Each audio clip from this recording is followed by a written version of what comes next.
হয়তো আপনাদের সাধারণ ক্ষমা হবে কিনা জানি না। যদি বাঙালির মনে আবার আপনাদের নিয়ে দেওয়া হয়, হয়তো ক্ষমা হতে পারে।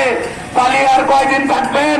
যদি ছাত্র সমাজের হাতে ধরে পড়েন, পালানোর সেই ইচ্ছাটা, বাদ বেঁচে থাকার সেই ইচ্ছাটা আর পূরণ হবে না। ছাত্র সমাজের হাতে পড়ে গেলে আপনাদের আর রক্ষা হবে না।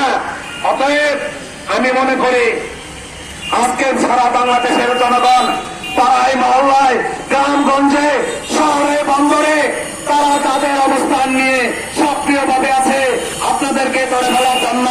অতএব আপনারা আর সেই লুকোচুরি না খেলে, গুপ্ত হামলার চিন্তা না করে, সংখ্যালঘুদের উপরে হামলা করে, সংখ্যালঘুদের উপর নির্যাতন করে আমার আরেকটি পরিবেশ বিশৃঙ্খলা তৈরি করার চেষ্টা অপচেষ্টা, সেই অপচেষ্টা আপনাদের পূরণ হবে না।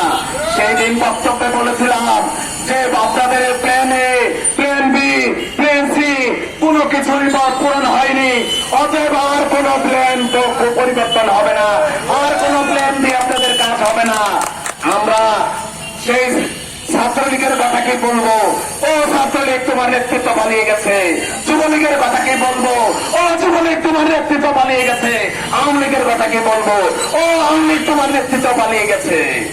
তোমরা আর কোন বাংলাদেশে জামালপুরে সহ সারা বাংলাদেশে কোথাও আর নৈরাজ্যকর পরিবেশ সৃষ্টি করার চেষ্টা করো না। যদি চেষ্টা করো, আমি বাংলাদেশ জাতীয়তাবাদী ছাত্র দল জামালপুর জেলা শাখার সভাপতি হিসেবে আমি ছাত্র দলের পক্ষ থেকে আমি ঘোষণা দিচ্ছি, তোমাদেরকে আর রক্ষা দেওয়া হবে না।